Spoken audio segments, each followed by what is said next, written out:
First Corinthians chapter 10. Warning against idolatry.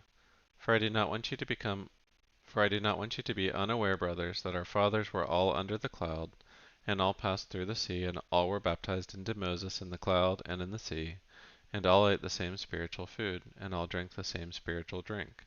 For they drank from the spiritual rock that followed them, and the rock was Christ. Nevertheless, with most of them God was not pleased, for they were overthrown in the wilderness. Now these things took place as examples for us, that we might not desire evil as they did. Do not be idolaters, as some of them were, as it is written. The people sat down to eat and drink and rose up to play. We must not indulge in sexual immorality, as some of them did, and 23,000 fell in a single day. We must not put Christ to the test, as some of them did and were destroyed by serpents, nor grumble, as some of them did and were destroyed by the destroyer. Now these things happened to them as an example, but they were written down for our instruction, on whom the end of the ages has come. Therefore let anyone who thinks that he stands take heed lest he fall. No temptation has overtaken you that is not common to man. God is faithful, and he will not let you be tempted beyond your ability, but with the temptation he will also provide the way of escape, that you may be able to endure it. Therefore, my beloved, flee from idolatry. I speak as to sensible people. Judge for yourselves what I say. The cup of blessing that we bless, is it not a participation in the blood of Christ? The bread that we break, is it not a participation in the body of Christ?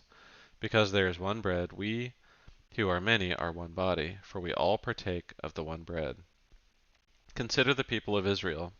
Are not those who eat the sacrifices participants in the altar? What do I imply then? That food offered to idols is anything, or that an idol is anything? No, I imply that what pagans sacrifice they offer to demons and not to God. I do not want you to be participants with demons. You cannot drink the cup of the Lord and the cup of demons. You cannot partake of the table of the Lord and the table of demons. Shall we provoke the Lord to jealousy? Are we stronger than he? Do all to the glory of God. All things are lawful, but not all things are helpful. All things are lawful, but not all things build up. Let no one seek his own good, but the good of his neighbor. Eat whatever is sold in the meat market without raising any question on the ground of conscience. For the earth is the Lord's, and the fullness thereof.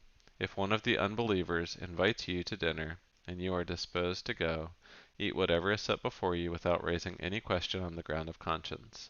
But if someone says to you, "This has been offered in sacrifice," then do not eat it, for the sake of the one who informed you, and for the sake of conscience. I do not mean your conscience, but his. For why should my liberty be determined by someone else's conscience?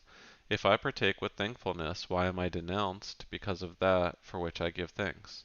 So whether you eat or drink, or whatever you do all to the glory of God.